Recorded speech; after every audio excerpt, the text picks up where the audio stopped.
it's MJ from Hilltop Journey again. I was coming to do a follow-up review on Saxon math, and you like my t-shirt? We did tie-dye t-shirts for our first day of school for first grade and for pre-K for my littlest. So that's why I'm blitzing out here. Anyway, so for kindergarten, I talked about in my previous video from Math UC that we did try. We wandered off from Math UC and tried Saxon, and we ended up going back to Math UC, but here's my review on Saxon math, and I hope that you find it helpful, and let's get to it. Right, so let's get started. So to begin with, you get this box, and it comes with all of these books. We started off with our math in the mornings with the meeting book, and so it was, I really liked the meeting book actually. I really did like it. Sun, not so much. I did feel like it kind of put what it needed on there. I think we stopped in December, so let's go to November. Alright, so you go over your shapes over here, and you could color them.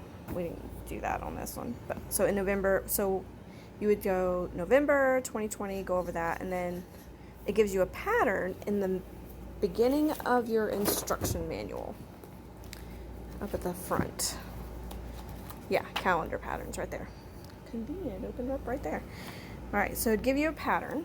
In November, it was triangle, square, circle, triangle, square, circle, and we would do that after we put in our numbers, and it'd give you a color to do, and you'd basically just go over there and do all that. And then at the end of the book, there were the counting strips that you could review, and your number chart that you reviewed every morning, and you reviewed your left and right hand. It'd give you instructions to do that.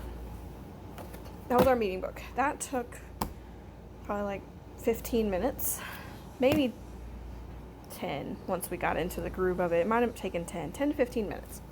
Then, let's see, we were on about lesson like 60, I believe. So the way Saxon is set up, you get the lesson, they tell you what you're going over, writing the number 62, subtracting half of a number. They tell you all the materials that you need for this. They can tell you need these cards. I laminated all of them and wrote the answers on the back so that he could review his flashcards. And these are to review the regular numbers, and there's plus and minus, 8 plus 8, and it'd have the back on it. Anyway, so they'll tell you which one, what you need. You need pennies and subtraction fact cards and your fact sheet. So the night before, it would tell you how to set up your 3x5 cards, and that just, I ended up just using the ones that they provided and kind of just going over it because I was just, wasn't very dedicated in this math curriculum. I didn't like it very much. But anyway, so and then you separate the tan subtraction cards. And then in the morning, you write the following pattern in the meeting strip. They'd give you a pattern, and he would have to answer it this way in a notebook. Like I gave him a notebook that he could write his answers in. And then you'd do 8 dimes, 9 pennies. And went over a whole bunch of stuff in one day. And it was, I mean, it had so much fun stuff to do. Like, not fun stuff, but stuff that wasn't just math, I want to say. It's like, it gives you a step-by-step what to say with your child, how to do it, and then the actual lesson. Like, this part is what you would do before all your lesson. It'd tell you what to do with your meeting strip. I didn't print the meeting strips, honestly, because it was a lot of printing, and I could just write it in a notebook. So, calendar, we'd go over these every morning. That was whenever I showed you the meeting book. The calendar is in the meeting book. Then you do the weather graph, which would be in the meeting book over here. So you'd go to this graph, and you'd look at the weather outside, and you'd graph what kind of day it was. And by the end of the month, you could see which one had the most, least, or you can ask little questions that go with it. Which was interesting, teaching them bar graphs. Then you do counting. So you turn to the back of your meeting book again, and it would tell you to say count from 24 to 67, count backwards, count by tens, and back, all these little bitty things to do with your chart over here. Then a number pattern, that was the number pattern you read in the front, right here. And then you'd talk about clocks, ask your child to set, you'd make a clock in the beginning of the lessons, and throughout the day, your child announces the time of the hour. We didn't really do that. My son was already interested in clocks, and he kind of understood it, so we kind of skipped that. And then whenever we moved to Matthew C, we started using Easy Peasy, which went over clocks also. So it was more fun because it used games. Anyway, coin cup, that's whenever you count all the pennies and dimes and stuff, and then you go over left and right. Then it goes to the actual lesson. So you have to do all that, and then the actual lesson. It tells you step by step what to say to your child and how to teach it, and subtracting half numbers. And then at the end of the lesson, you could do your worksheets. So here were the worksheets. And this is like a little example of what he'd be doing. He'd be writing the 62. My son hates writing, so that was terrible. I mean, even if it was a little bit, it was because during this writing right here, they also have these timed worksheets you had to do. Let me get to find one. Like these. And those were almost every day or every other day, I'm thinking. And like, that's just, my son hated these. He hated them. And I started breaking them down even further, where he only had to do half, and then even less. And it was just like, he just did not like these. And so anyway, here's the worksheets. So you do fill out these worksheets, and it's just little snippets of everything you've learned. So it has a lot of review. Every little snippet in here we've learned in the previous half of the book. So it just adds on and builds on itself. And I did like the idea of the spiral method with my child, but my child did not respond to it as well as I thought it would. I thought it would be really, really nice to build on and spiral and spiral and spiral. But it didn't work with him. He got so frustrated and bored, and he was just like, he couldn't focus.